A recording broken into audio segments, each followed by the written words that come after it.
And I started teaching breathwork uh, 4 years ago. So let me tell you a little bit of a background to ground you what inspires me to teach this work. Let me back up. I saw a TED talk from a teacher, a yoga teacher and author and speaker by the name Max Strom. Have you heard of him? He wrote the book A Life Worth Breathing. Amazing book, just incredibly powerful. And he had written that book. So I saw his TED talk and then I read the book. And I was so inspired by the book, I looked him up on the internet and found out that he was giving a workshop in Columbus, Ohio. And I was like, oh my goodness, he's in Columbus, Ohio in like 3-4 weeks. I got to go there. So I just booked my spot for that 1-day workshop. I went there and my life was completely changed. 4 hours spending with this human being just completely transformed my life. He did a practice with us for an hour. He just let us breathe. And after the end of that 1 hour, 60 people in the room were crying. And I just couldn't, including myself, I couldn't figure what just happened. How can just breathing for an hour just release that intense amount of emotion? It was stored in every single person. And most of them, by the way, were yoga teachers in there. And we do this inner work to say that, okay, we have moved past past trauma. Yet, that 1 hour of breathing just completely shifted the way I started thinking about yoga and breathwork. And I've dedicated the last 3 years taking a number of trainings to just understand what is behind this simple practice. We all breathe day in and day out. It's the first thing we did when we came to this life, and then the last thing we'll do when we leave. And the entire life is happening between that first inhale and that last exhale. And we never think about it, right? I mean, think about it. How many times in a day that you think about breathing? It's only when you sigh or when you don't even think about that anymore because it's so natural to you. Like, but that brings an intense amount of relief. That sighing sensation itself is breath work. So the version 1 of this workshop when I started teaching was all about the science of the breath. And what I've done is I've packaged that in a small online course, 7-day course, which you're going to get, by the way. I'm going to give you access to that. So you guys can just spend some time and learn about the science of the breath. The reason I've changed this workshop today is I want to give you the experience of it. Okay, so let's have a little discussion from a point of view of why do yoga teachers need to be trained in breath work. So if you think about, and I have a little framework that I want to teach you today. Have you covered the 8 limbs yet? Yes. Okay. All right, so this is going to be a little quiz then. All right. So what's the first limb?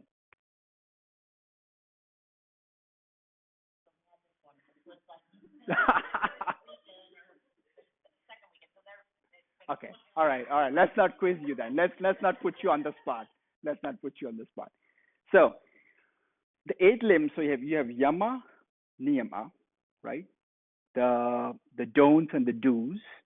Then you have the physical practice, which is the asana.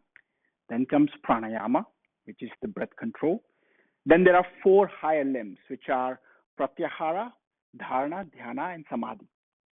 Okay. So if you look at this tree, this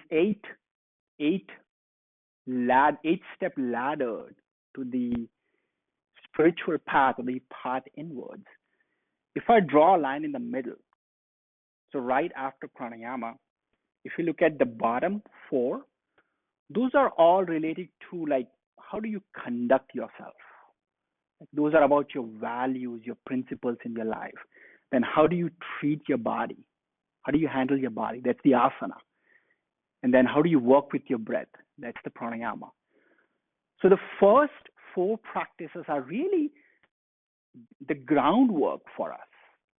It's the physical foundation. It's the moral and ethical conduct that you need to conduct your life day in and day out. Doesn't matter whether you are sitting on this mat or whether you are conducting yourself outside, right?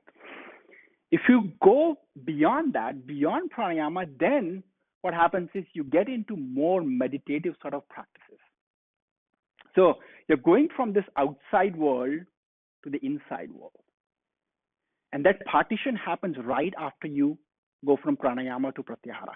So first 4 ladders, as per my understanding, it's an experience, plus you can explain it to somebody.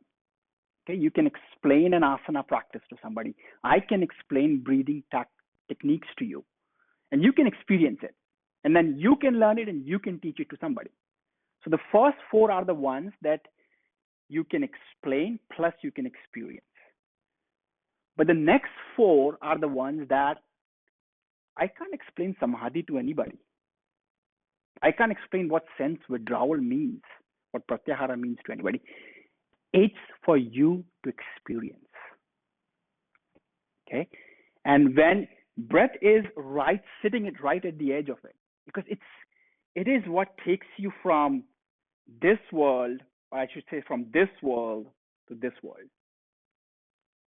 And it's the art of awareness, which is what you're going to learn today, that takes a practitioner from the outside world to the inside world. This is why the layering of the yoga system has happened. And this is why pranayama is sitting right after the practice of asana. Because you need to make sure your physical body is fit, and then you can go into more intuitive internal practices. Have they had a practice today? Yes. Asana practice today? Did like just a 15, 20 minute okay. warm up, and then Good. a couple of them taught their class. Good, very good. So you already are warmed up for the next level of practice then. Okay, any question on that? Okay, clear, right? So first 4 and then, okay, so we are going from the gross. So also I have in my notes, you're going from the gross to the subtle, right? Gross to the most subtle internal aspects. The word asana in itself, so let's go a little bit backwards, because what we are learning in the modern yoga system, it's really the modern yoga. It's today's yoga. Asana is a new practice. Let me say that again. Asana is a modern practice. All the sequencing that you guys are learning is a modern form of yoga. The word asana itself means this, seat. It's just a static posture. Now, what do you do in a static posture? You're not moving any muscles. That static posture is there so you can sit comfortably for hours to meditate. Sometimes, yogis have sat down for days to meditate. And when you start incorporating some of the harder asanas, so other than the simple seat, I grew up with a lot of Indian mythological series. And there, as kids, we saw these yogis doing what we call tapasya. Tapa means heat. They're getting a lot of heat with the physical practice of the asana, but a static posture of asana.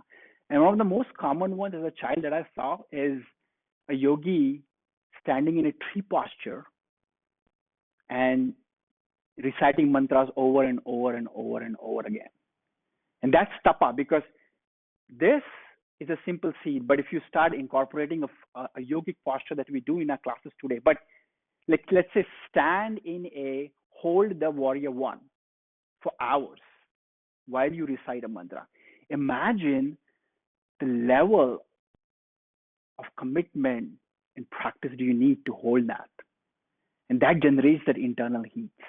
And that's called the tapa. So it's more powerful when you start adding physical posture with breath and with the recitation of mantra. That really elevates the practice to a higher level. And many of the Kundalini practices are really hard, because there are a lot of like jerky movements. It's a hard practice to, but what that does is that generates that internal heat, the tapa. Okay.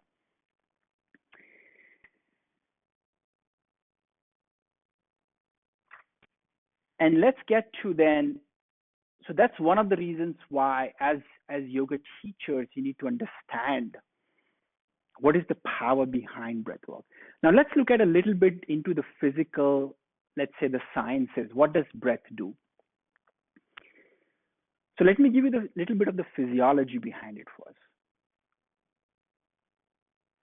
Breathing directly changes the chemistry inside the body. How is that happening?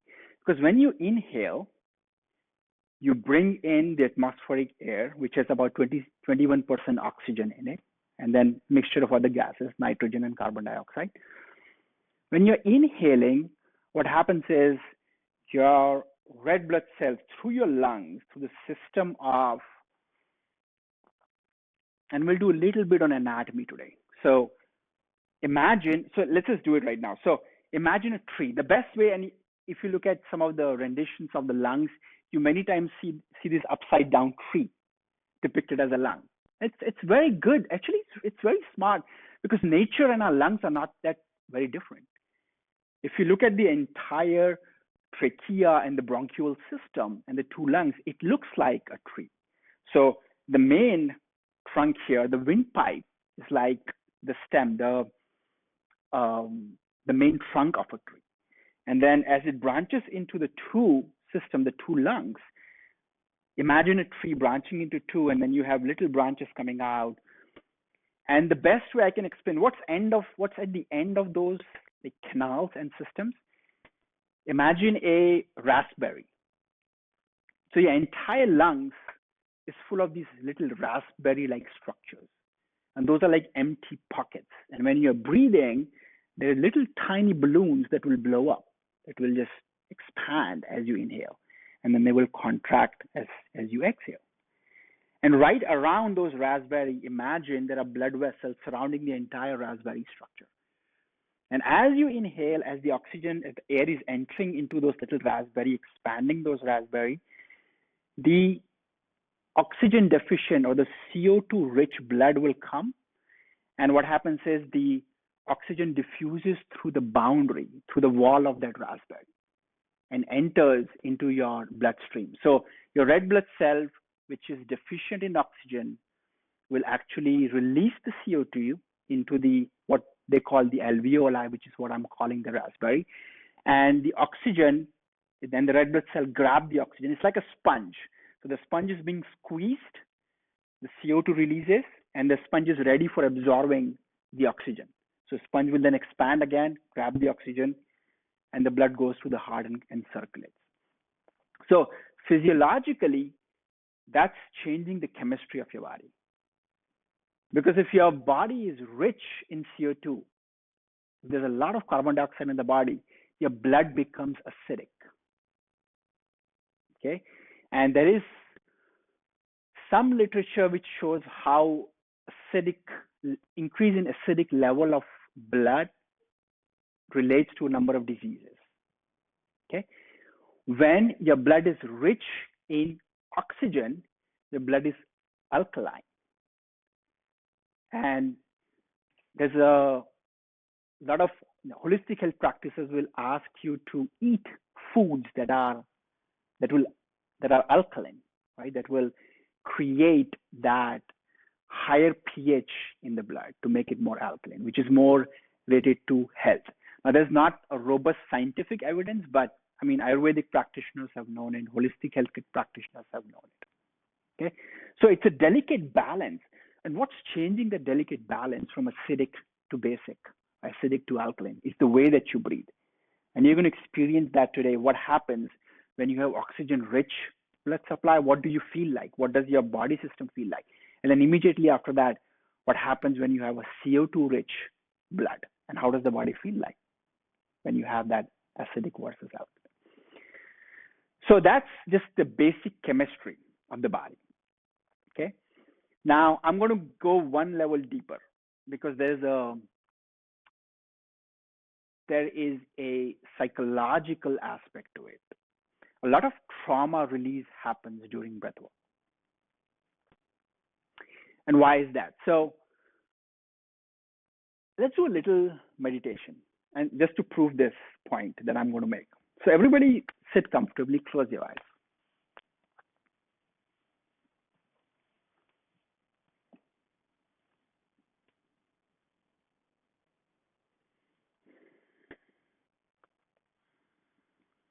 Relax your throat. Maybe you want to just swallow if you have saliva in your mouth, and just relax your throat. Relax your mouth.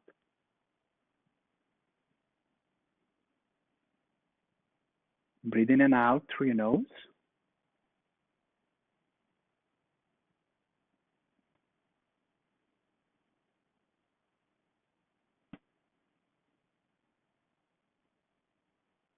Now visualize a white countertop,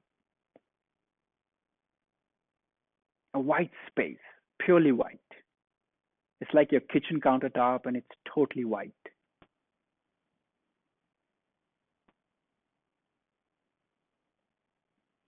Now I want you to visualize a yellow lemon sitting on that white countertop. Just one single lemon.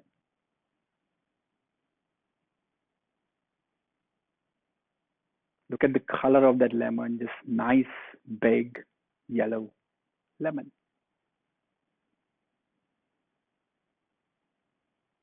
As you're visualizing this, I want you to pick up a knife in your visualization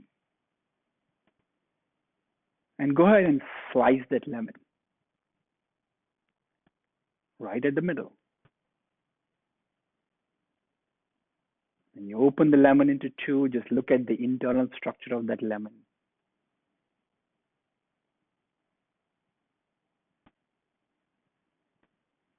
Now in your mind's eye, I want you to pick up one half of that lemon. I want you to bring it to your mouth and squeeze that lemon in your mouth and taste that lemon.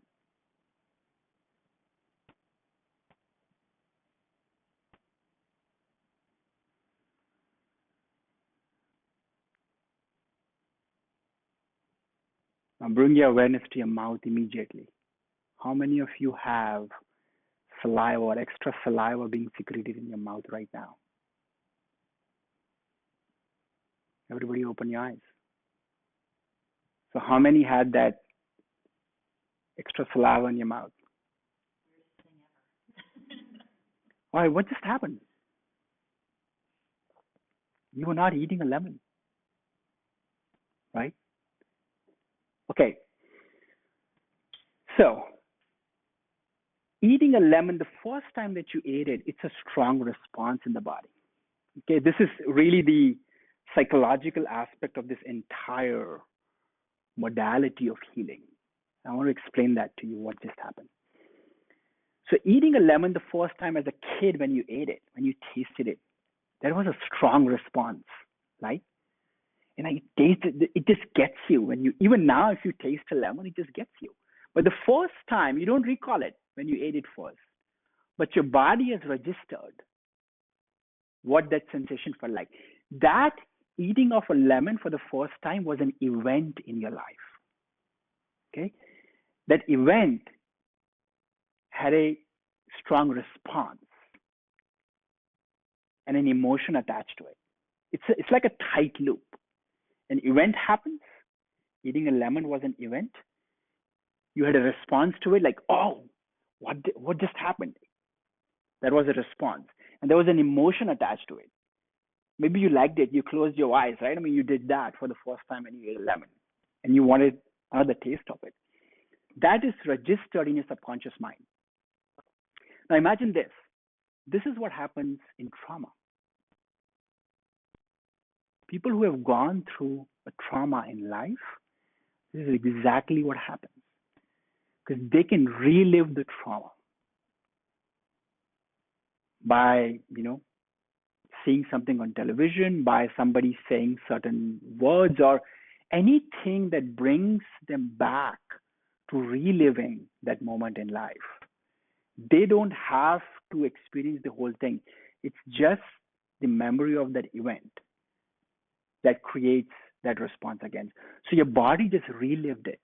Now understand how deep stored trauma, how your body can relive that again and again and again and again. It's like a loop that never breaks. And the way to, so breathwork is a very, very powerful modality to break that, to release that. And many times there are practices like rebirthing or holotropic where you're breathing for hours and people are having intense amount of response and reaction because they're visiting that trauma again and they are once and for all releasing that out of their body. Okay, so now so that's what I wanted to do. I want to do some groundwork for you so that you understand as yoga teachers, why do you need to learn breath work? So you understand where the pranayama sits and why, you're going from gross to the subtle with the power of breath work and of course meditation, all those practices. Physiologically, you understand what happens. The quickest way to change the chemistry inside the body is with breathing. Okay, and there is another aspect to it. There is a sort of a psychological aspect to it as well, that it can be healing. And this has become a very powerful healing modality because people's lives is being transformed by just going through 5-6 breathwork sessions. Okay, so hopefully that emphasizes to you, those three things will emphasize to you why is this work important and why you should continue to learn in the future. All right, so we're doing good on time. What I want to start doing is let's start experiencing. So enough talking, let's start experiencing. All right, everybody feels okay sitting down? All right, let's come to a cross-legged seat.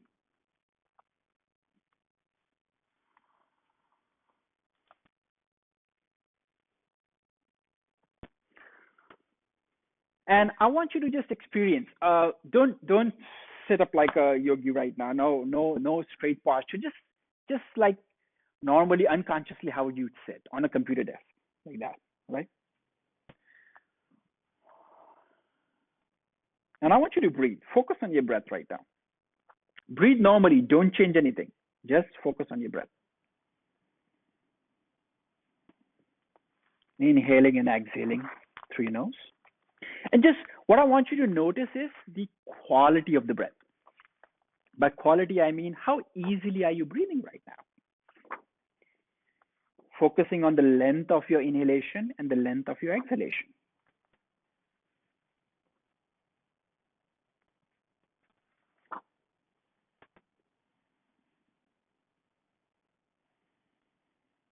Don't force the breath, just breathe. And you may just count. If you want to really find out how you're breathing, you can just count your inhales and count your exhales without changing them.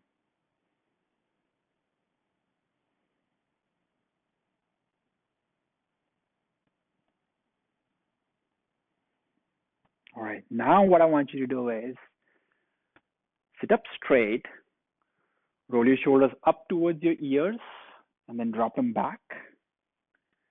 Pull your hands back till your elbows are right under your shoulders. Sit up nice and straight, chin back towards your chest. Lift the crown of your head up.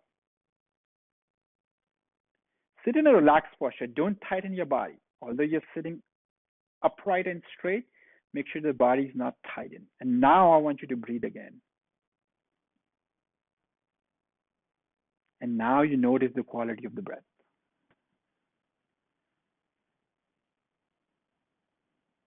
Keep your shoulders soft and relaxed. Some of you are tightening your shoulders. Drop your shoulders down. Good.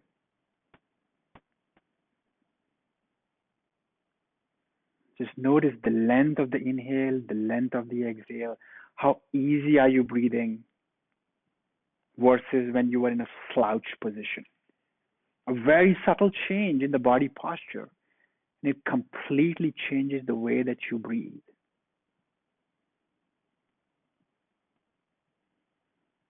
Your breathing mechanism is most optimal when you're seated this way. All right, good. Everybody's closing their eyes. So keep your eyes closed. Stay there. We continue. Now begin to notice which nostril is more dominant. So everybody close your right nostril. Breathe through the left.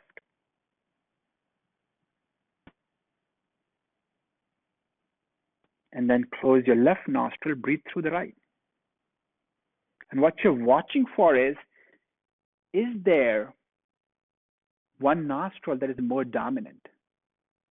Are you breathing more easily from one nostril versus the other?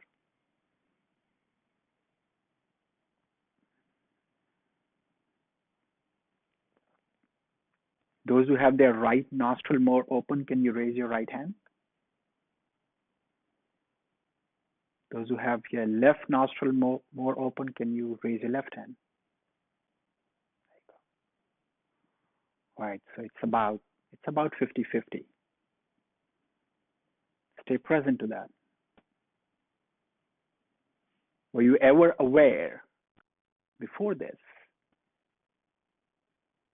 that this is what happens throughout the day? Your one nostril is more dominant than the other, and it switches. From every 30 minutes to 3 hours, there is a switch between the nostril dominance. And it has a very powerful impact on which side of the brain is more dominant. So the right nostril is more open, your left side of the brain is more dominant. If the left nostril is more open, the right side of the brain is more dominant.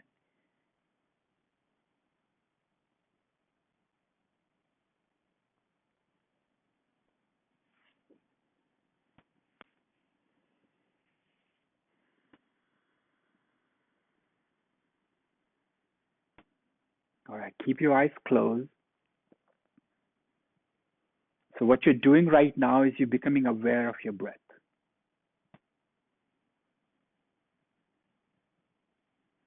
Now I want you to begin to notice. We're going to play with the senses. So begin to notice right at the tips of your nostrils. As you inhale and as you exhale, what temperature do you sense? As you're inhaling, right at the tip, right at the openings of the nostrils, what temperature are you sensing? And then as you exhale, right at the tips of the nostrils.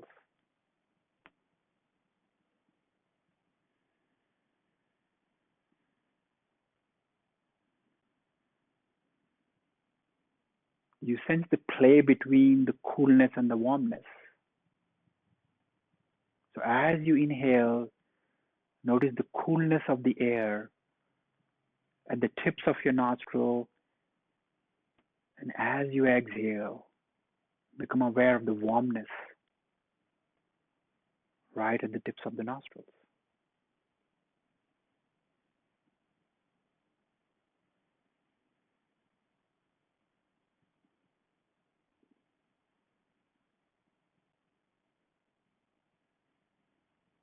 Now become aware of the pressure that you feel as the air enters your nose.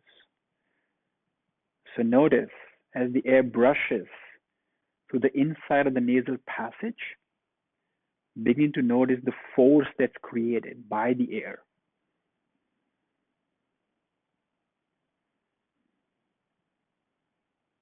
So coolness plus the physical sensation of the air as it touches the inside of your nasal passage.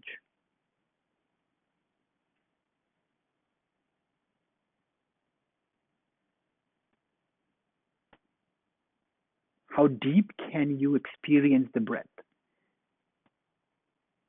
inside your nostrils? Can you experience the breath right under your eyes? Can you experience the breath between your eyebrows?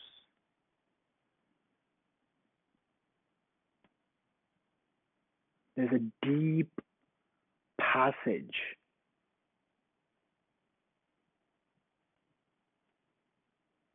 inside your facial bones that are actually hollow. That's where the air is entering. Can you experience and can you sense the physical presence of the air in that area?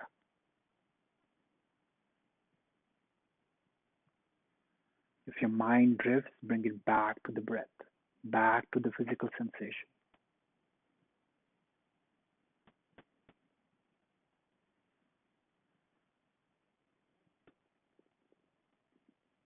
Now the air takes a downward journey towards the chest. So notice the physical sensation of the breath at the back of your upper palate,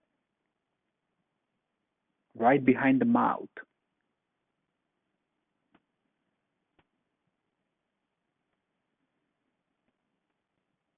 So the air goes from this really vast opening to this narrow opening right behind the mouth. Can you sense the breath there?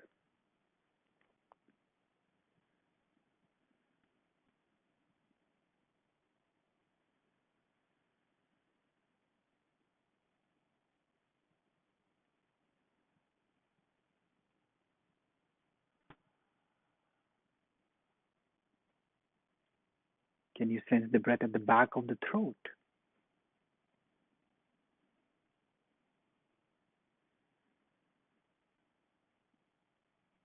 If you're not sensing that, everybody open the mouth gently. Just a gentle opening, a small opening of the mouth. Now breathe through the mouth. Now notice the difference between breathing through the nose versus breathing through the mouth.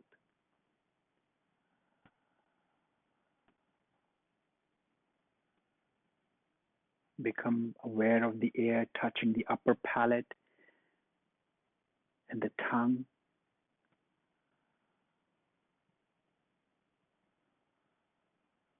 And then sense the air at the back of the throat. Here again, you can bring the quality of sensing the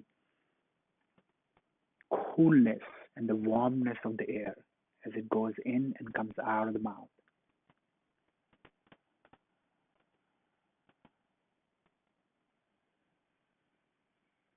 Close the mouth. Let's continue with the awareness. Now become aware of the breath entering through your windpipe into your lungs. So become aware of the rise of the chest towards the chin. So as you inhale, the chest is rising up towards the chin. As you exhale, it relaxes back to its original shape.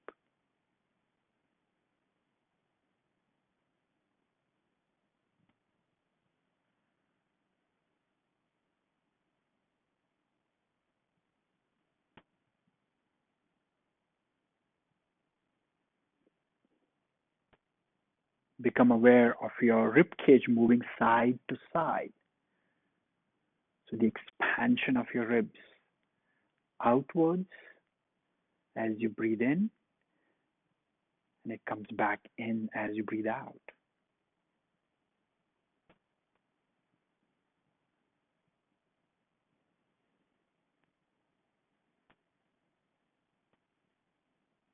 As you breathe, become aware of your shoulder blades moving out as you inhale, experiencing the breath at the back.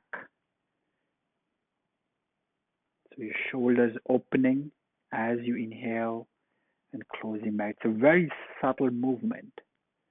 Become aware of that.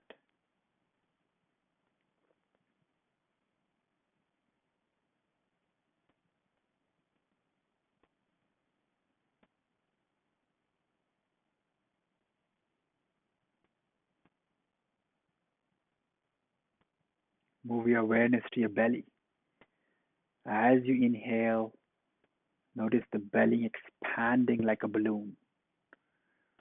As you exhale, let it relax back.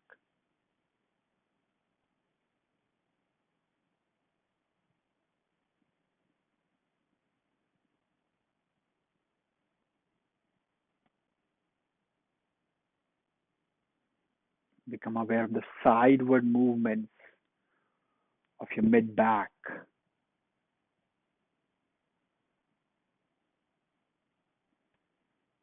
As you inhale and as you exhale.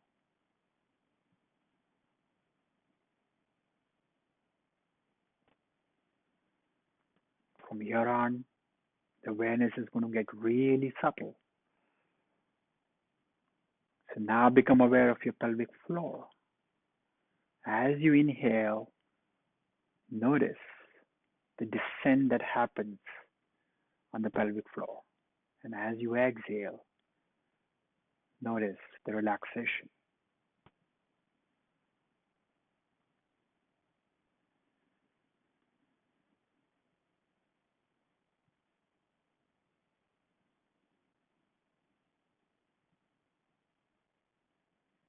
Can you experience your tailbone moving as you inhale?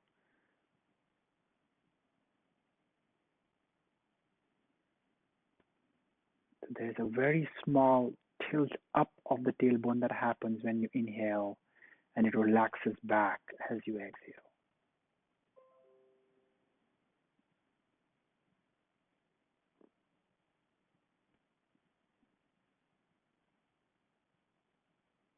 Now, can you become aware of this entire system? This is the entire breathing mechanism that we went through, from the tips of the nostril to your tailbone. Can you become aware of this entire system?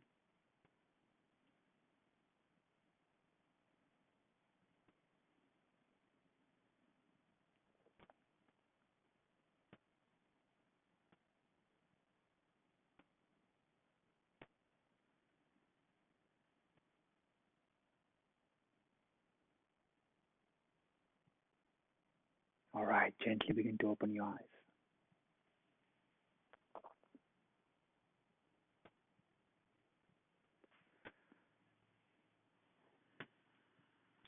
So that's a breath meditation on your breathing mechanism, on all the organs that are involved. And we think that breathing ends like at diaphragm level, but it continues. Of course, physically you're not breathing, but as the movements are happening, is it okay to come closer? You're doing the 6 feet thing. We can come close if everybody's good with that. Are you good with that? Yeah. Through the movements that happen, right, in your as you are inhaling and exhaling. But I want you to notice naturally as you breathe, and you breathe naturally as you do. Okay, don't change your breath. And I'm going to place a block on his chest and one on his belly. Just relax. Okay? And you may want to just come down a little bit to watch how he's breathing.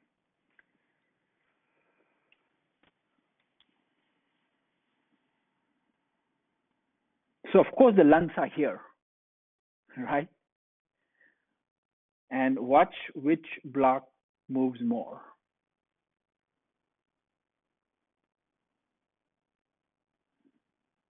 Which block is moving more? The one on his belly, right? So if everybody wants to feel, so the primary breathing muscle, lungs are not muscles, but lungs are organs, right? Lungs are organs. The primary breathing muscle is called diaphragm. It's actually the biggest muscle, probably one of the strongest muscles in the body. And if you want to understand where the diaphragm is, if you come across, so everybody feel the rib cage, the bottom of the rib cage, right? And if you come in, and I'll move this so you can feel that too. So come in. See where the center point is. There's anatomically, it's called the xiphoid process. It's like a dagger right in the middle here. Okay, just where the diaphragm starts. And now you move down. Bring your fingers. Keep moving in the boundary of your lower ribs. Keep going till you lose the ribs completely. Lose track of them. Okay? And from there, I'm going to turn around. From here, when you lose him, it goes back and ties up to your spine. That's how big it is. It's actually an entire sheet. It's partitioning your lungs and your belly.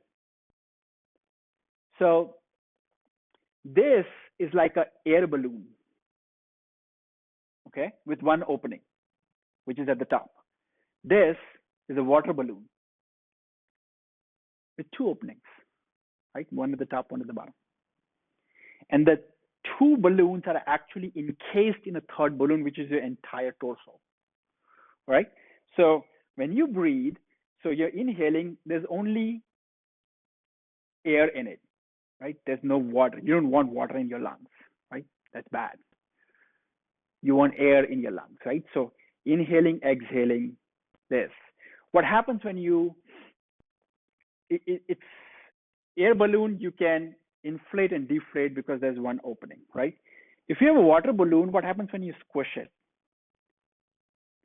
It's not changing it's actually changing its shape. It's squishy, right? You can squish it. So what is happening is as you are inflating and deflating this air balloon, the one below changes its shape. So this is why when you notice what happens is his diaphragm is descending down as he inhales. So diaphragm descends down as you inhale and up when you exhale. So as he's inhaling, his belly rises up. As he's exhaling, his belly falls down because his diaphragm is receding. So as he inhales, the lungs expand. As he exhales, the lungs contract. Okay, and the water balloon has to change its shape because the volume is constant. Nothing is going in or out, right? The volume is constant. It's going to change its shape. That's why if you notice what's happening is, and this is how majority of the people breathe. Okay. Until last year, I thought this is the best way to breathe. Like everybody in the yoga world talks about belly breathing. Breathe in your belly. Breathe in your belly. Yeah, it's fine to breathe in your belly. But what I've realized is we as a society have forgotten to breathe in our chest. If you look at most of the indigenous cultures, they emphasize breathing on the upper body, and there's a reason for it. You're going to experience it later today. A lot of emotions are stored right here, and we've really forgotten to breathe in this area. This is relaxing, that's fine, but this is what creates a lot of energy and a lot of release of emotions right here. Okay, so everybody understands now the diaphragm descending down and why different parts are moving. All right, so let's get you up and seated. Here we go, and face them. That's good. Come to the center. All right. All right, sit nice and straight again. All right, so now what you want to watch is keep breathing. Keep breathing. All right, good. Good. All right, what else do you see? Shoulders are moving, right?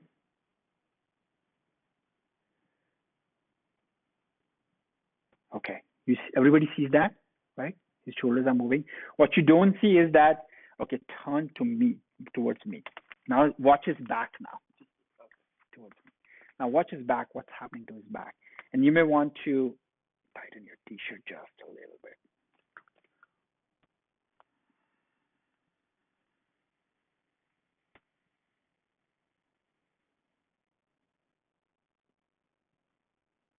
Do you see the opening of the chest? The closing. I mean, he's right now demonstrating the entire three-dimensional thing for you. So good. I didn't want you to breathe that way, but you keep breathing that way because you are now demoing. So you saw so lung expansion the first time when he was laying down, this direction, right? If you'll watch his back here, watch the opening this way and then the closing that way. Okay, there's one more happening which you don't see is side to side. So his lung is expanding this way as well. There's a three-dimensional opening of the lung. And then you can breathe all the way up to the collarbone as well. Although I want you to just relax this. See if you can breathe without overly lifting your collarbones.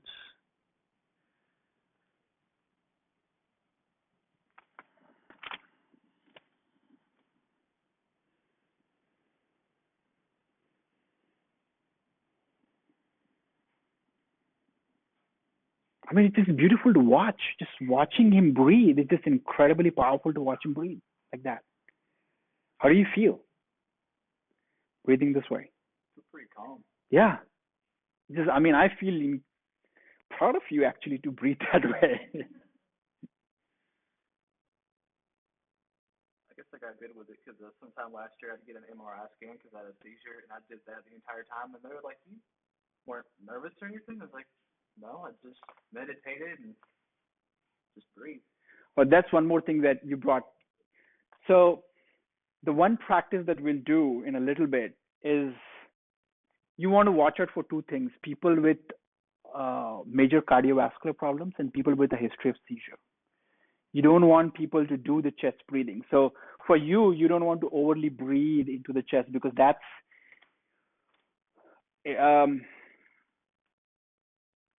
in screening for epilepsy, in screening for seizures. That's the one test that they ask you to do. Is they will ask the patient to breathe for 5 minutes, and they will monitor the brain waves. And that's actually a trigger. The chest breathing can be a trigger for epilepsy and for seizures. So just watch out for that. And when you do the practice today, I want you to ease. Just breathe into the belly. I'm not very worried about it because it was like a one-time thing. Yeah. Never happened before, hasn't happened since. And then when I did the EEG scan, they had the stuff on my head. They had like a flashing light for the epilepsy test, and I had like for like several minutes. Yeah. So that's what they ask you to do because those are triggers, the light flashing and the breath. Is that the chest width, which is very energizing, can trigger a seizure. Okay, so everybody understand the three-dimensional movement of the lungs? All right, thank you so much. Let's everybody get up. Let's practice a little bit.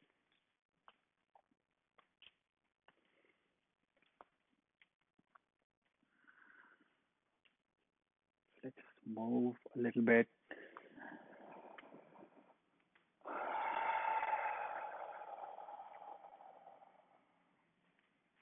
Okay. Come to a horse stance. So toes pointing out, 45 degrees. Bend your knees comfortably.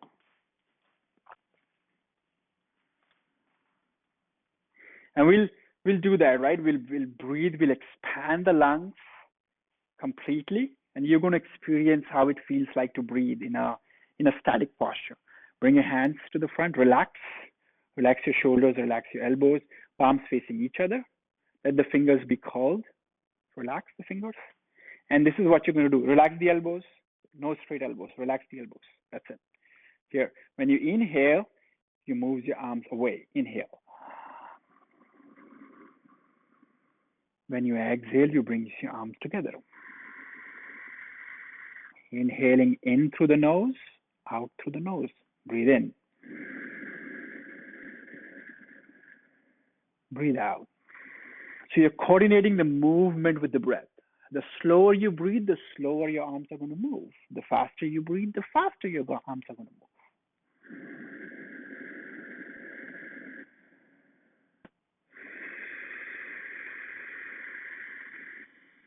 Relax shoulders, relax your elbows.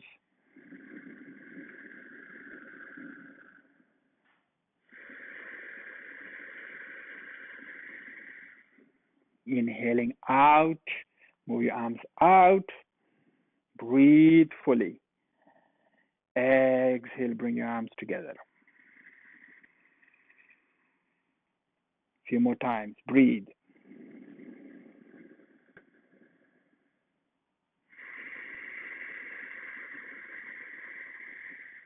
Deeply inhale. Exhale. All right, come to a stand. Move your legs.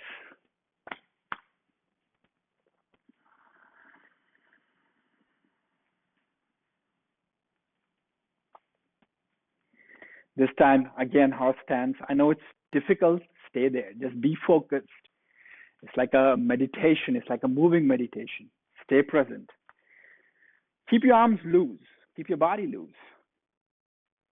On your inhale, you're going to lift your arms up. Like you have two paintbrushes in your hand. You're going to lift your arms up on your inhale. And then on your exhale, you're going to lower your arms down. Like you're painting the wall. You're going to inhale, lift your arms up.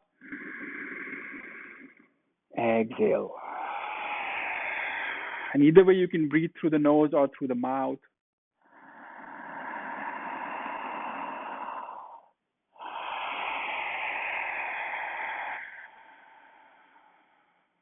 Breathe.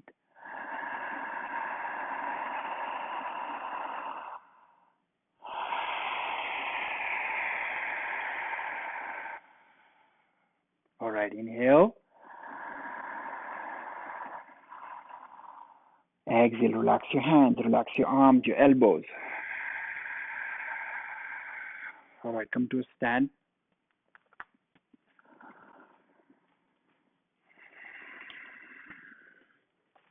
We open the sides.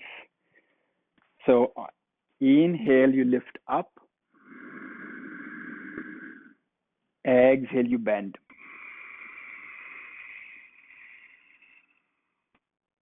Back up. Same side again, bend. Inhale, back up. Last one, bend. Come on up. Bring your hands down. Now notice that side that you just stretched, whether that feels different, a little warmer, a little more open than the other one. Let's do the other side. Inhale up. Exhale, bend. Inhale, lift up. Exhale, bend. One more time, up. Exhale, bend. Come on, back up. Bring your hands down. And notice the other side. All right. Bring your feet together and fold forward.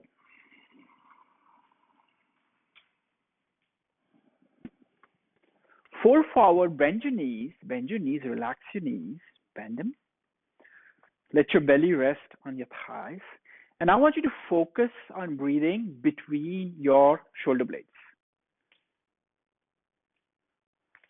Focus on your breath between the shoulder blades.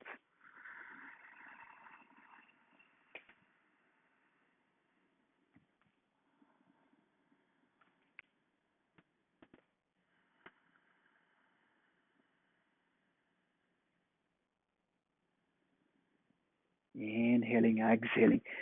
So imagine the fangs of a cobra, like opening out when you inhale and closing back in when you exhale. There's a lot of space for breathing in our back, and we don't use that most efficiently. And I want you to just experience it right now.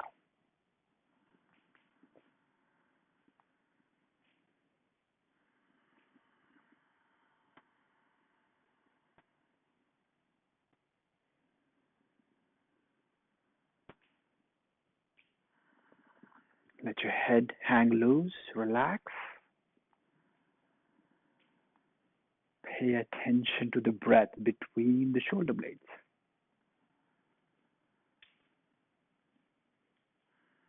All right, slowly begin to rise. So take your time, don't rush. Slow, slow, slow, slow, slow. Sometimes you get like a head rush, lightheadedness when you come up fast. All right. Come on, let's come to a seat. A little warmed up now. So that was harder to try to breathe, like I wasn't sensing any movement between my Shoulder blades. So, yeah, I guess because there's not a lot of awareness there. So Yeah, a lot of awareness. So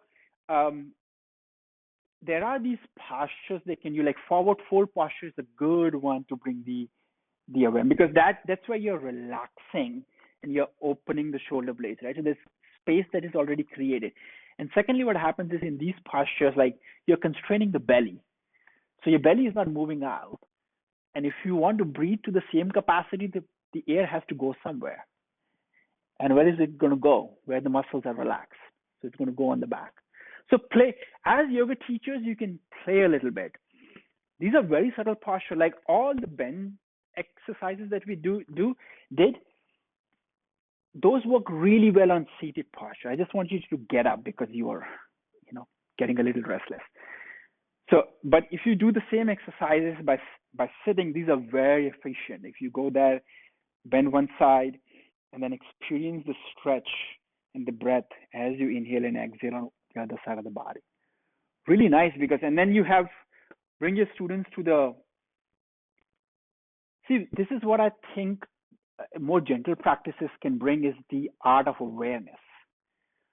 Yeah, go classes are good, like cardio classes are good to get the body going. But the awareness is really people pay attention to, where am I breathing? Why am I breathing this way? Because it's the breath that is, every single moment, the breath keeps changing. And it's the art of awareness of the breath that teaches us more about ourselves. Okay. So before we come on to our back for like an extended practice, I want you guys to have an extended, like 40-minute practice with meditation and all. The last thing we want to do is the 3-part breath. That's the groundwork for all yoga teachers. It's like, how do you, so you now learn the entire mechanism of the breath. What are the different parts? What is moving when you're breathing? So how do we connect in a nice systematic way the 3 layers of the breath? So one layer of the breath is the low lungs. So there are 3 parts to the lungs, by the way. Okay, this is where my anatomy page would have been good, but that's okay. So if you take your lungs, you can divide them into 3 sections. And one of the lung actually is, so your right lung actually has 3 partitions anatomically. Your left lung has only 2 partitions. But when you teach it, it's like 3 parts of the lungs, and you can experience it. The lower lungs, this breathing right here, is the most efficient. The oxygenation of the body is most efficient when you're breathing, when you're engaging the lower lung. Right? That's why we emphasize on belly breathing, because your body oxygenates the best when you're breathing into the low part. And the way to experience it is through the belly moving out and belly moving in. That's where you're engaging the low lungs. The middle lung, right, it's like the breastbone area here, and it's what we call the movement of the chest up towards the chin and then receding back to its original shape. That's number 2. And the number 3 is the collarbone. So if you want to experience that, let's just do this very quickly. So everybody sit comfortably, close your eyes.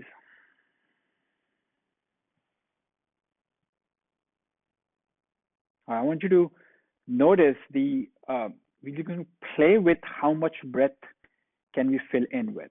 So everybody inhale, exhale out.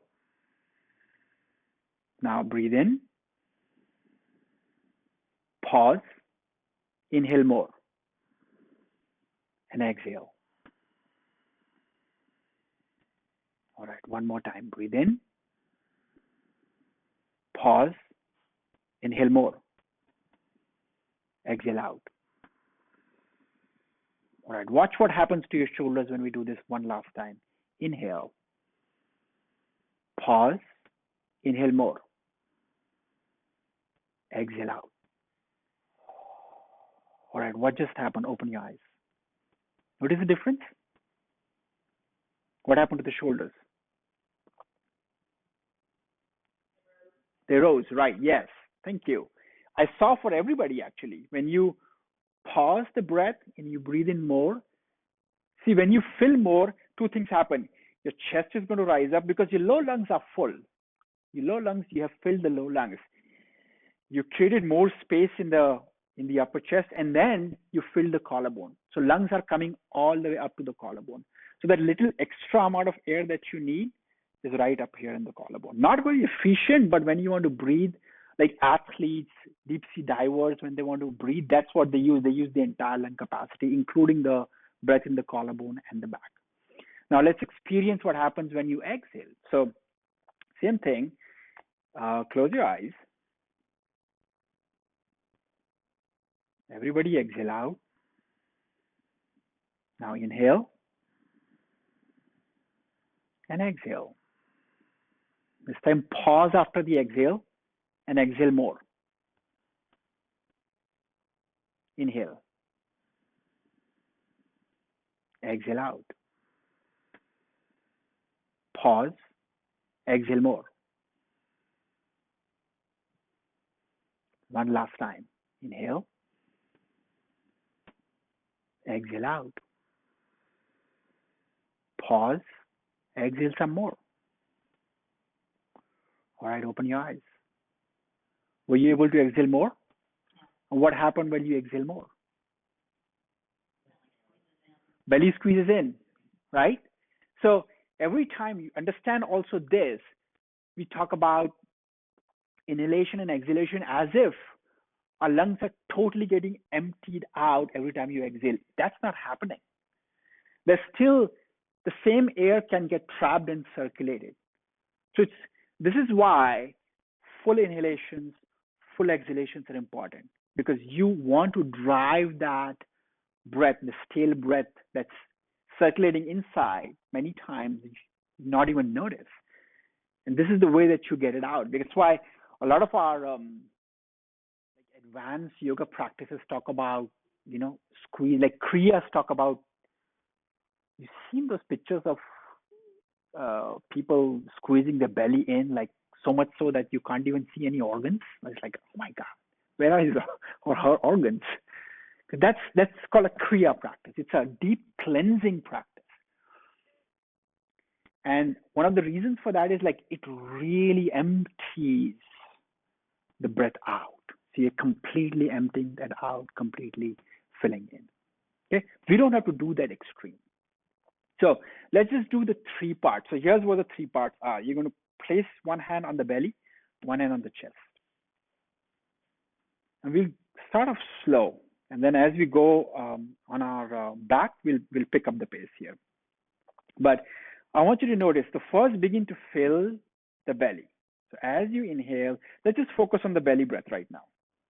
So breathe in, low lungs, and you're going to experience that with your whichever hand is on your belly moving out. And the other hand on your chest will move minimal. So focus on that. In fact, you want to just focus on breathing into the belly and see what it feels like.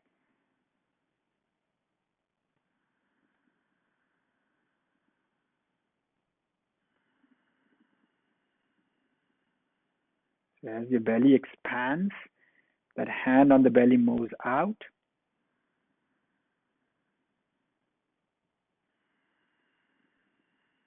Bringing your awareness to that.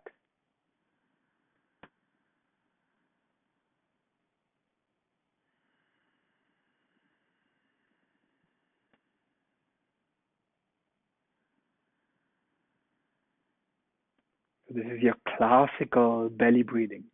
Right? We talk about this in yoga classes. We ask students to breathe into the belly. This is what they're doing. This is what you are doing.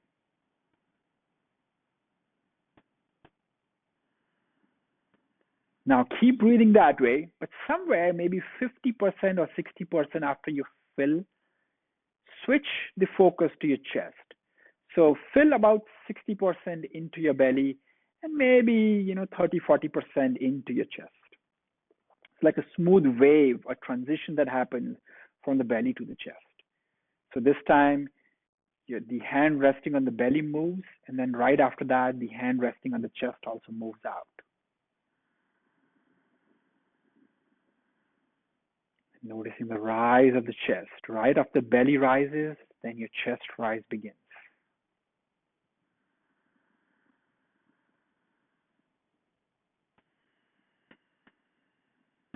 And as you exhale out, doesn't matter which one recedes first. It's okay, just exhale out. Focus on breathing into the belly first, then into the chest.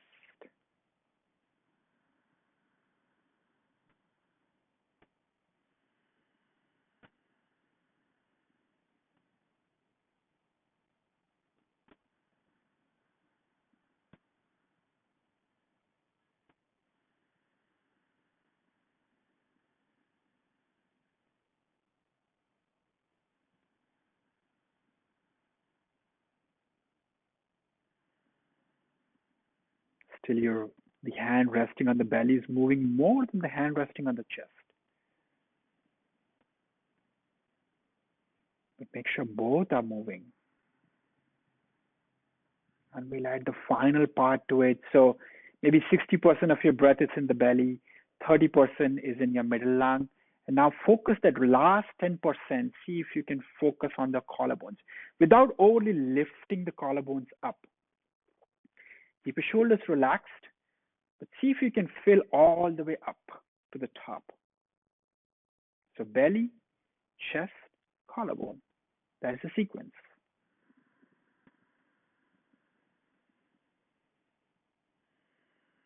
So you begin to notice the full capacity of the lung, the full expansion.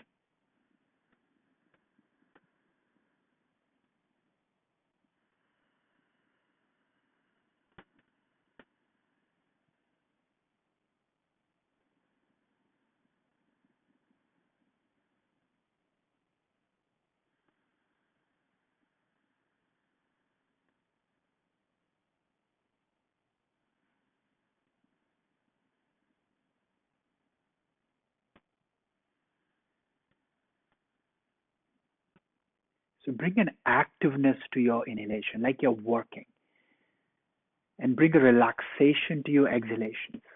So letting go, bring the quality of letting go to your exhales, and bringing the quality of energy to your inhales.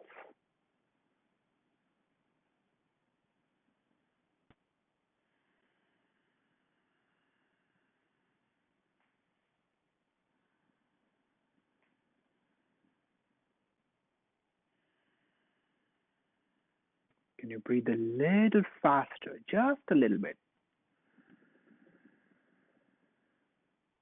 Still filling the belly, chest, collarbone, but imagining a circle now. So as you inhale, climb up the rim of the circle. As you exhale, slide back down the rim of the circle. Keep going in a circle. No pausing in between.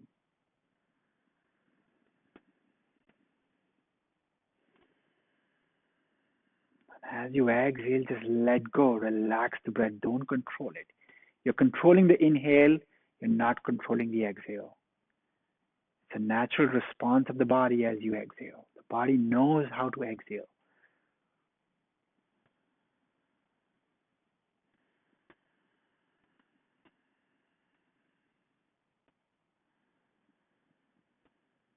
Now, can you let go of your hands? Bring them to your lap, but keep breathing this way.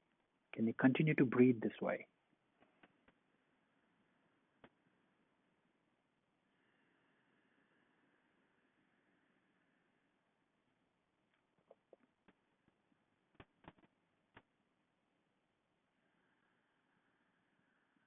This is called the circular breath with no pauses in between. On the inhale, you climb up the rim of the circle. On the exhale, you slide back down the rim of the circle. No pauses.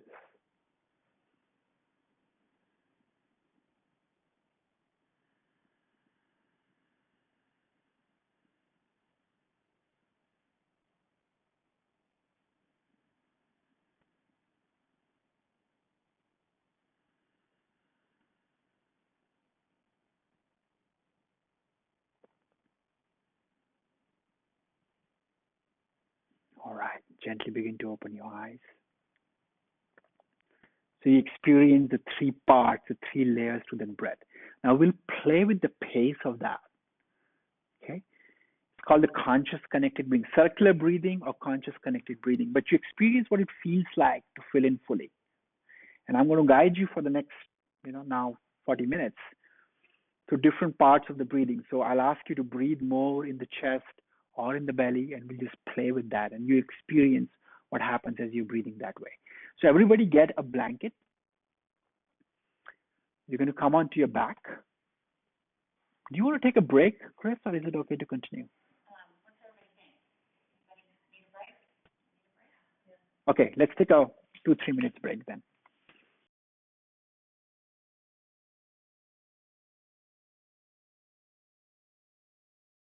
About 30 minutes of breathing, and I'll guide you through a meditation. And at any point, if you feel uncomfortable sensations, you can just stop and come back to your natural breath. Your body is your best guide here.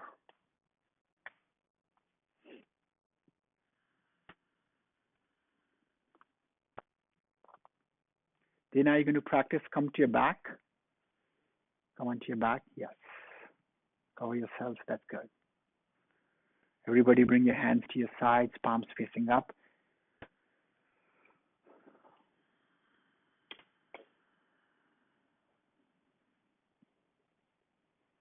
Begin with the foundation. So experience the earth underneath you, the ground holding you.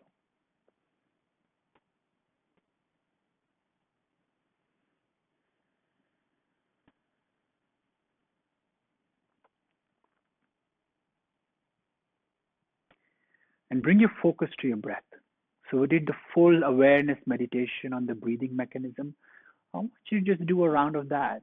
So focusing on the sensation of the breath at the tip of the nostrils and just following it all the way down to the pelvic floor.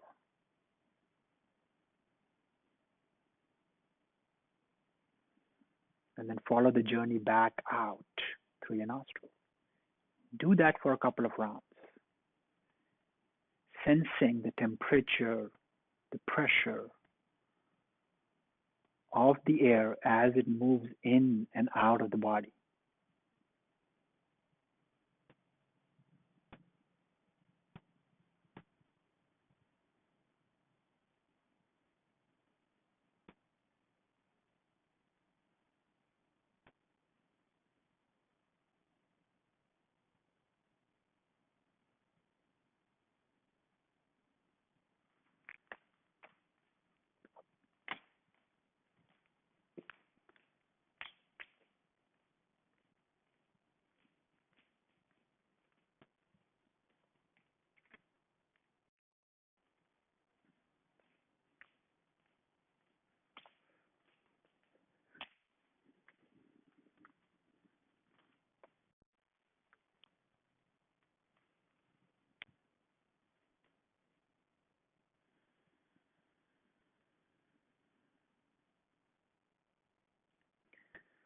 Now slowly begin to bring in the three-part breath.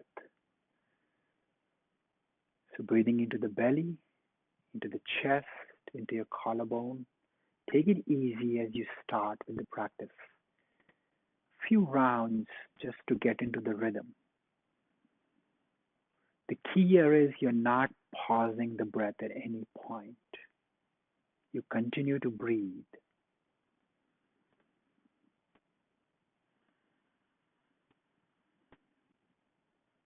So filling in your belly, your chest, your collarbone, and then letting go as you exhale.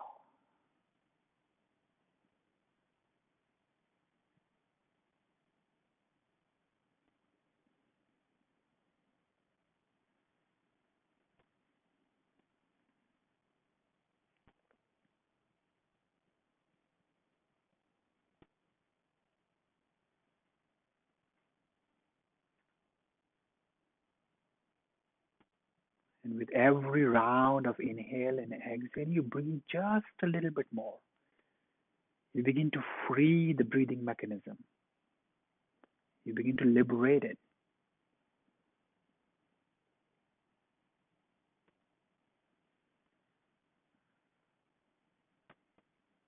Just becoming aware of any tension that you feel right now as you're breathing.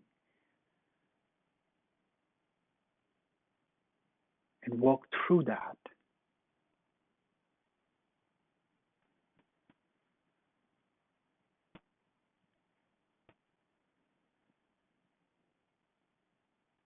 So I want you to begin to bring an active quality to the inhale. So I'm going to breathe a few rounds through the mouth, and I'll be audible. So see if you can match the pace, but then recede back to your breath. This is how it's going to sound like.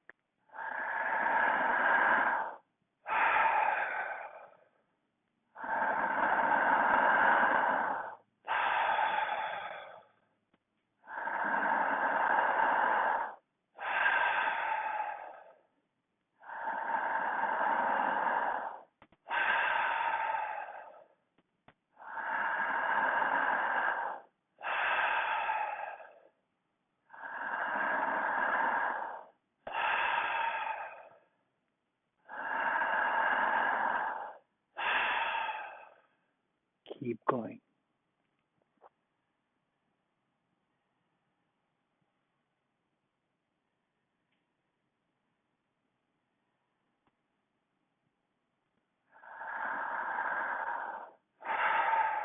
Active inhale, passive exhale. Bring the quality of relaxation, just dropping the exhale out.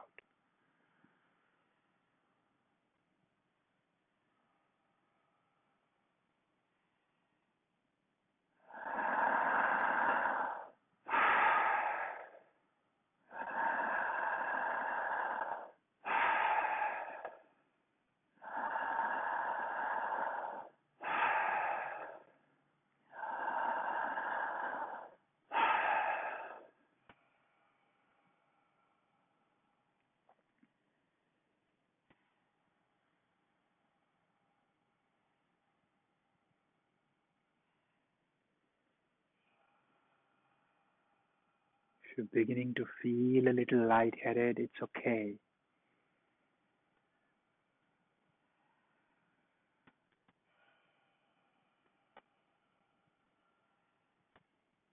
Now, for the next few minutes, we're going to do the same thing, but with our nose breathing. So close your mouth after this round and do the same with nose breathing.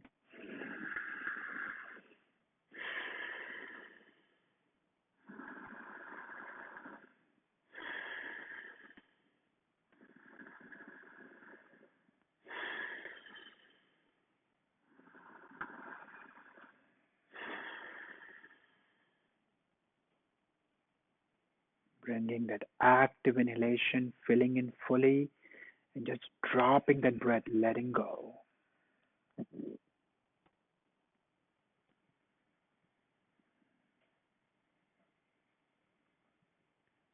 Notice the sensations that you feel at the tips of your toes and your fingertips.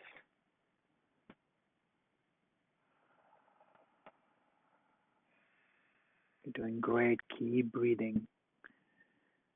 Conscious circular breaths, no stopping in between. You can go slow, you can go fast. Listen to your body.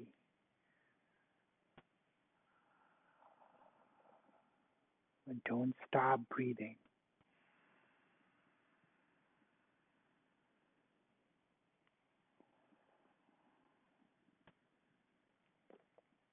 Breathing in. Letting go.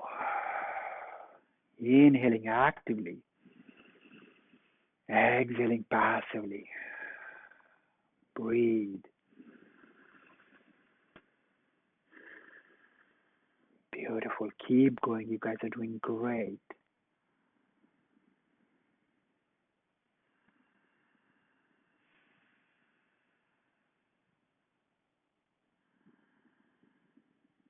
Filling in fully, expanding the lungs, the chest, the collarbone, and exhaling out. Bring the quality of surrender to the exhales, dropping into deeper relaxation with the exhales.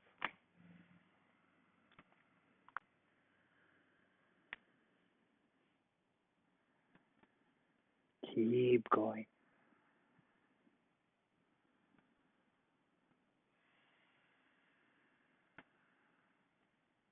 Notice all the sensations that you're feeling right now.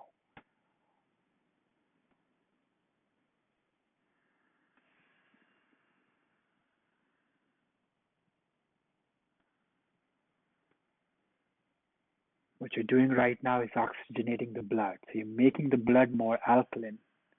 And notice what happens to the body as you make the blood more alkaline.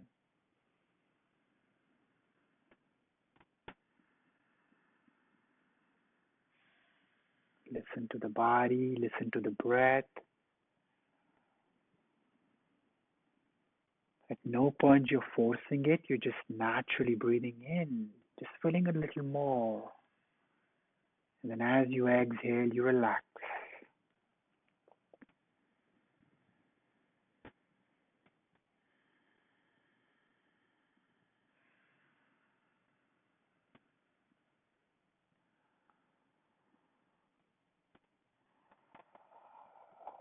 All right, we're going to go into a deeper state of relaxation from here on. So we'll do some tension relaxation exercises, and this really will teach you what it feels like to hold tension and hold the breath, and what it feels like to let go and deeply relax. So as you begin to inhale, I want you to begin to flex the toes, flex your ankles towards your face, tighten your legs. And at the top of the inhale, you hold the breath and the tension, just the legs. So you're tensing your legs and you're inhaling, and you hold the inhale and the tension.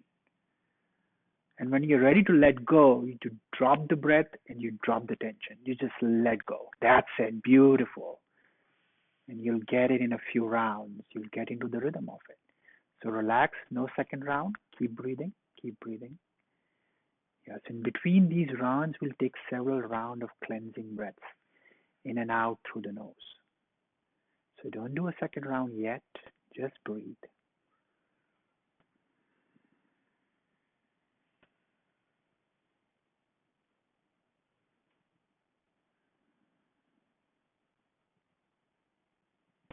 All right, so here's the sequence. As you begin to take your next in-breath in, you begin to tense your legs.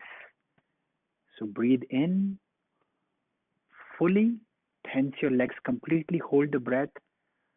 Now tense your chest, your back, keep your arms relaxed, your face relaxed. The entire torso and legs are tensed and the breath is held at the top. Experience what it feels like to hold the tension and the breath. And when you're ready to relax, just drop it, let it go. Beautiful.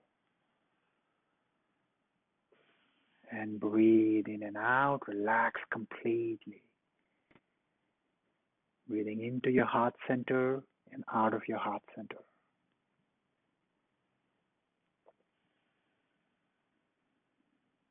And you slow down the breath now. Still breathing in a continuous fashion, the circular rhythmic breathing, but slow down the breath. Lengthen the inhale, lengthen the exhale.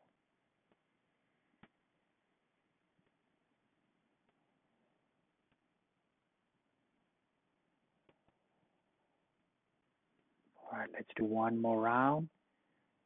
So as you inhale, breathe in, begin to tense your legs, fill in fully, completely. Then you tense your chest, your belly. This time your arms as well. Create tight fists, hug the tension, tense your face. So tense everything from the skin to the muscle to the bone. Hold the breath. Hold as long as you can. And when you want to let go, just drop everything. Beautiful. Okay, relax the breath. Beautiful. Surrender completely.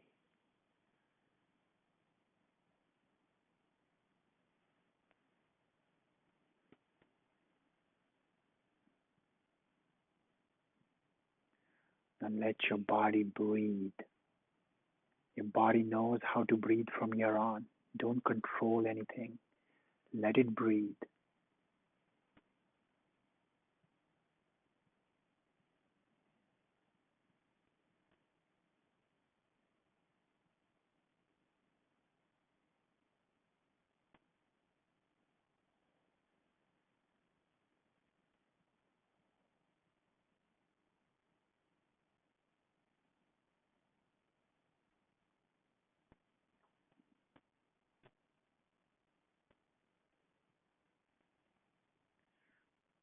From here on, we enter the next subtle layer of this meditation. So you keep going inwards.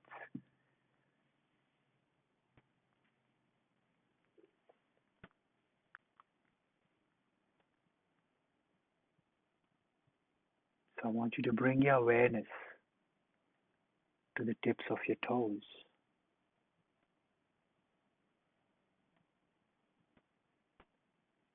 Notice any sensations, any coolness, any warmness, any tingling sensations at the tips of your toes.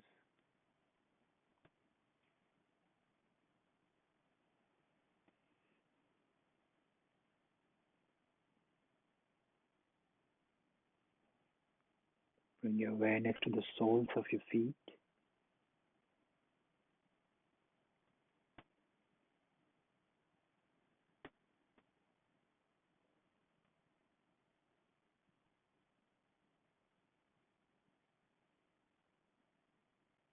Bring your awareness to your right ankle.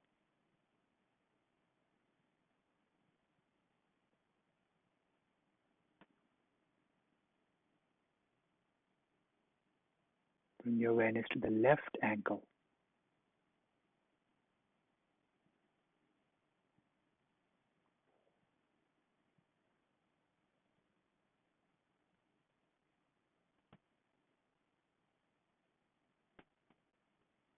Bring your awareness to your right lower leg. Notice if the right lower leg feels heavier or lighter than the rest of your body.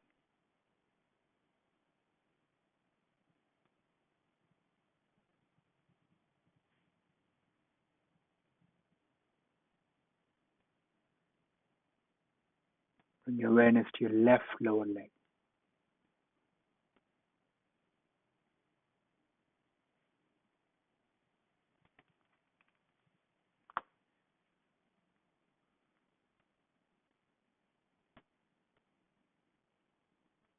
Bring your awareness to your knees.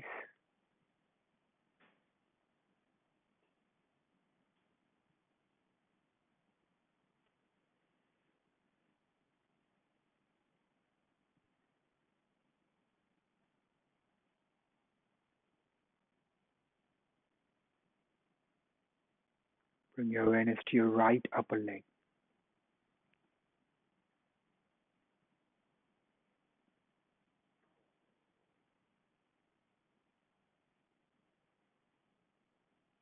Move your awareness to the left upper leg.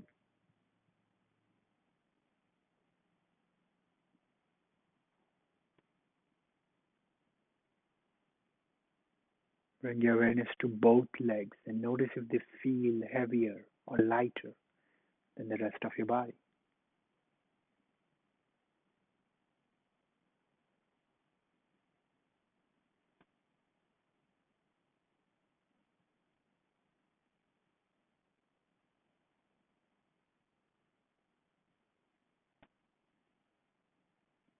Bring your awareness to your low back.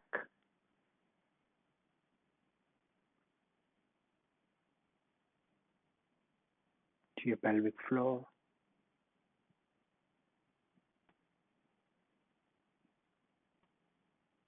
Then to your low belly.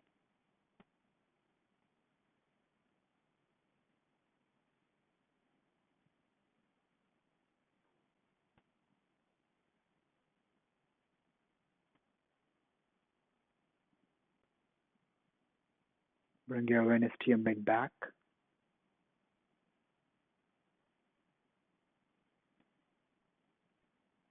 To your upper belly.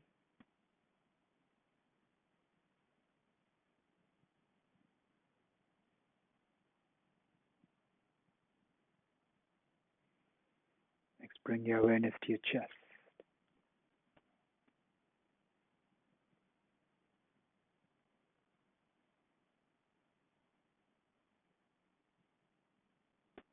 Bring your awareness to your heartbeat.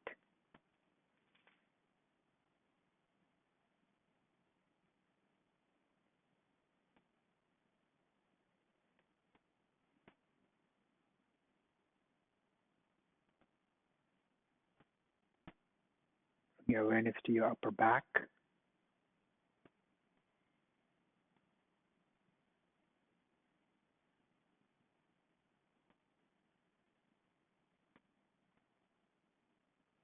To your shoulders.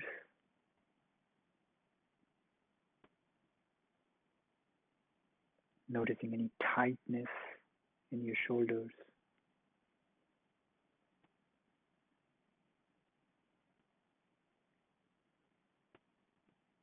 Bring your awareness to your upper arms.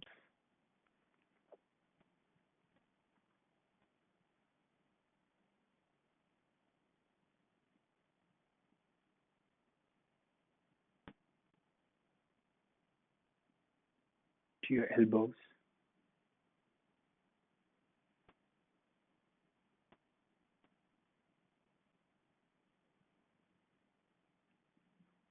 Bring your awareness to your lower arms.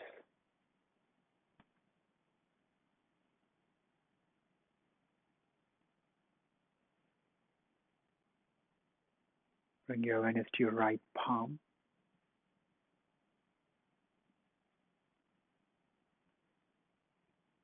To the tips of the fingers in your right hand.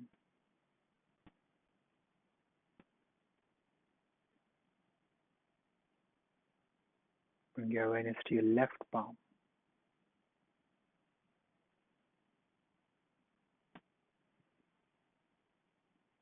Tips of your fingers in your left hand.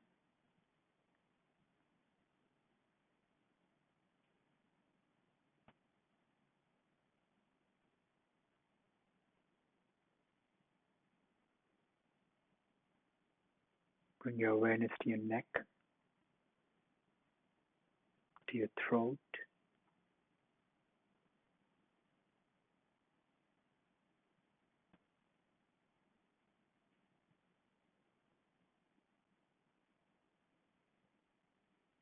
bring your attention to the back of the head and any sensations that you feel at the back of the head.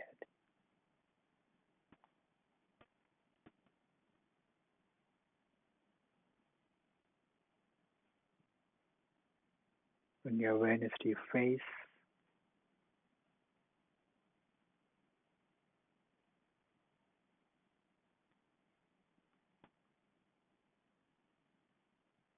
to your eyes,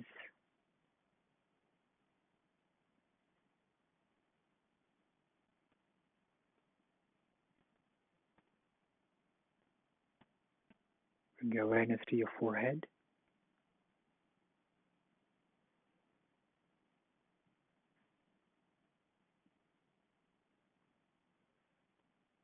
bring your awareness to the crown of your head.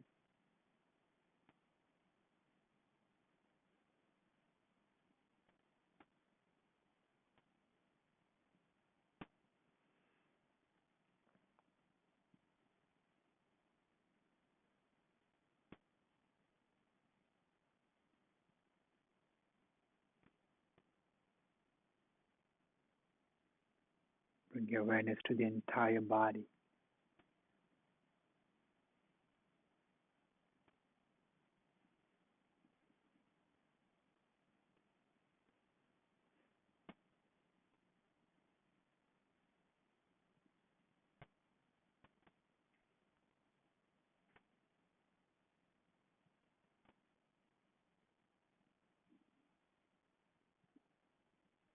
Bring your awareness to the entire room.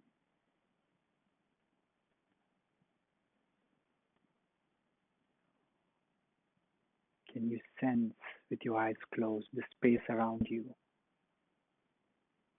and beyond?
Bring your awareness back to the body, back to your breath.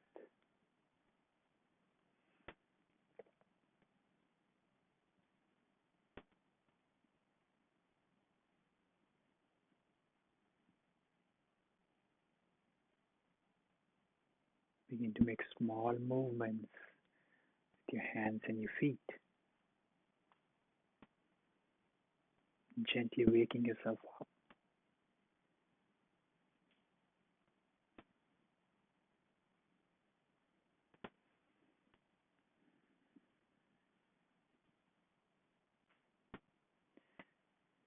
Check which nostril is more open right now. Close one, breathe through the other. Identify which nostril, right or left, is more open. And whichever is more open, just turn to that side. If your right nostril is more open, turn to your right side. If your left nostril is more open, turn to your left side.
Taking your time, slowly begin to transition to a seat.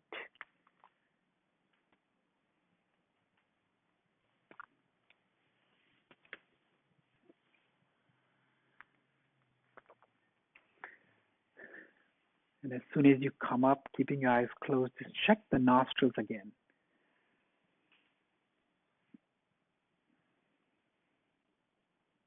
Notice if the blocked nostril is more open now.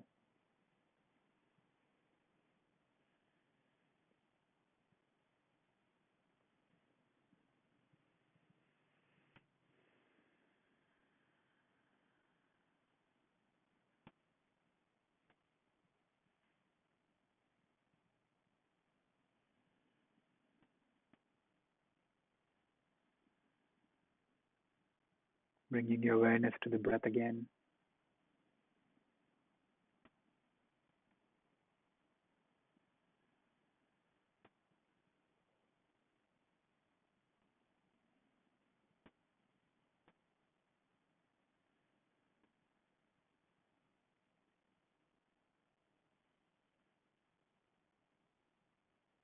Bring your hands to your heart center.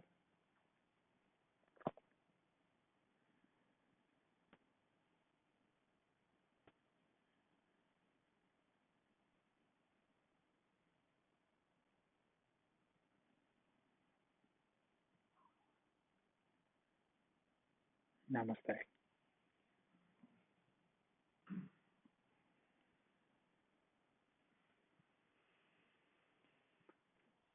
All right. Let me get the lights. It's going to get too bright. All right, there we go. Thank you. Okay, so we'll do a little sharing. What showed up for you? What questions do you have? And I can stay over, Chris, if your schedule is not. I mean, if we need to end at 1, then we can. I mean, there's discussion, we can. Yeah.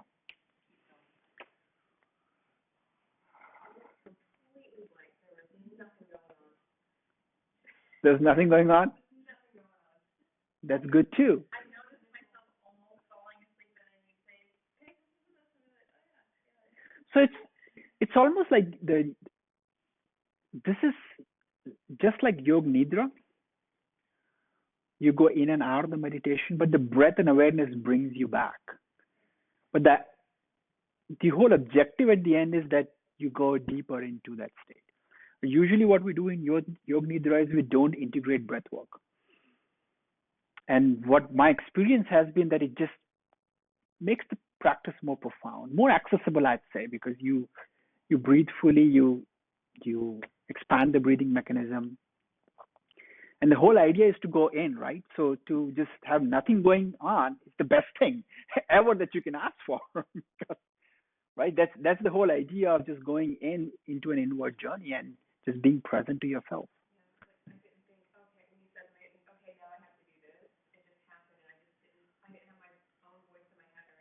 Yeah. So the best way to, like, meditation, the foundation of meditation is breath. Right? It's the quickest way for you to drop into the zone.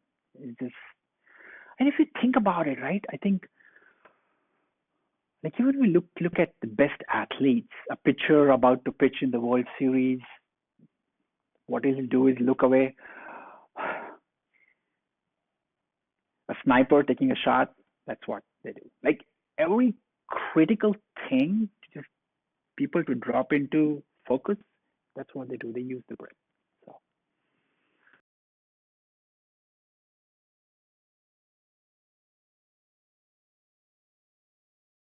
The idea is that you don't stop. You keep breathing. You keep breathing. You keep breathing.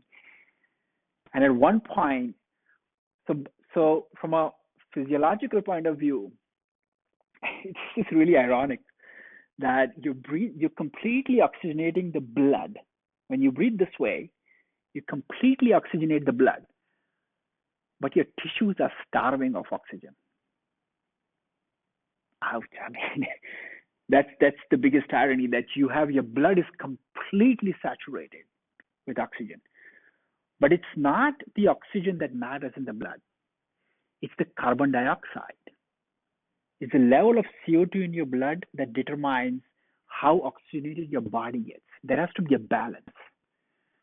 So this oversaturation of the blood with oxygen actually cuts down the supplies to your muscles.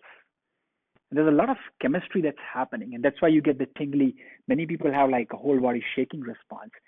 Interesting things happen when it's not to a level that you should be concerned, but that's a lightheadedness where the supply of oxygen goes down to the brain. And as soon as you stop breathing that way, it just floods the body and the brain with, a surplus of oxygen, because all that hemoglobin it just wants to get rid of that oxygen. It cannot handle anymore. You just have already oversaturated your blood with that much oxygen. So as soon as that's why we did the tension relaxation, right? When you were holding the breath, what you were doing is you are increasing the level of carbon dioxide in your blood. And at that time, your hemoglobin starts to offload all that oxygen. So at the end of it, you get a very, so Wim Hof method is just continuously doing, and then you get an energizing, like a boost that happens. I really don't know what 20 years down the line that practice is going to look like. So as long as you do it mildly, so that's the one thing that this is not a competition, right? You listen to your body, you become aware of the body, you become aware of the breath. Do gentle practices first. And as you get more comfortable, as you open the breathing mechanism, then you get into more deeper practices. So notice we didn't do any pranayama today. Not even one. I didn't teach you one. Other than the 3-part breath, right? That's a dirgha, that's a 3-part breath, the most foundational practice. But unless you do that, you won't be ready for the pranayama practices.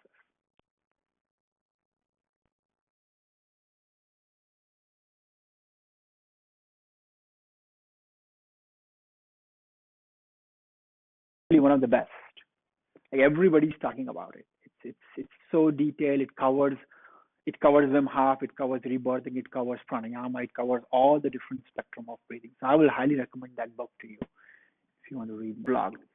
The gravity allows that blood to recede, and that swelling actually subsides. So that means more opening is